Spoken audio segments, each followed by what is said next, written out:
Et puis après les ressources de la mer, celles de la forêt, le ministère de l'Agriculture s'est lancé dans un inventaire complet des espèces d'arbres pour mesurer les conséquences du réchauffement climatique sur la flore. C'est une première étape avant un recensement à l'échelle planétaire, comme nous le montrent Vincent Farandège, Arnaud Ifergan et Christine Chapelle. La France possède le 3e plus grand domaine forestier d'Europe. Les Français aiment s'y promener, mais savent-ils combien d'espèces d'arbres ils peuvent y croiser? Je dirais 40. Dis des milliers, mec. Centaines. On dit pas un glantier, hein. On dit un... un marronnier, un châtaignier. Vous en voulez d'autres?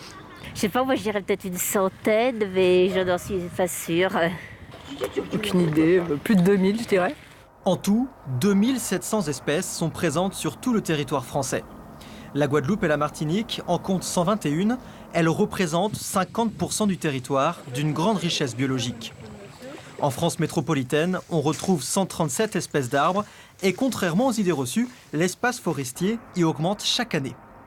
La Nouvelle-Calédonie compte 310 espèces, mais il ne reste aujourd'hui que 25% de la surface d'origine de ces forêts humides. Enfin, on retrouve 1700 espèces rien qu'en Guyane, alors que 300 autres pourraient encore être découvertes dans ce département. Ce recensement, pas encore terminé, est essentiel pour anticiper les risques du réchauffement climatique sur nos forêts. Pour savoir comment elles vont évoluer dans les siècles à venir, il faut absolument documenter toute cette diversité, bien connaître toutes les espèces et ensuite travailler sur l'évaluation de leur capacité d'adaptation. Certaines espèces s'adaptent déjà au réchauffement climatique, comme le pin de Salzmann.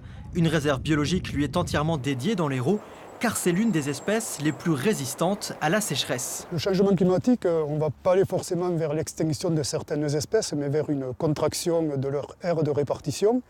Et justement, le pin de Salzmann, lui, peut-être que dans les décennies à venir, pourrait voir son aire se développer, justement en remplacement de certaines espèces qui aujourd'hui ont tendance à souffrir des épisodes climatiques assez exceptionnels.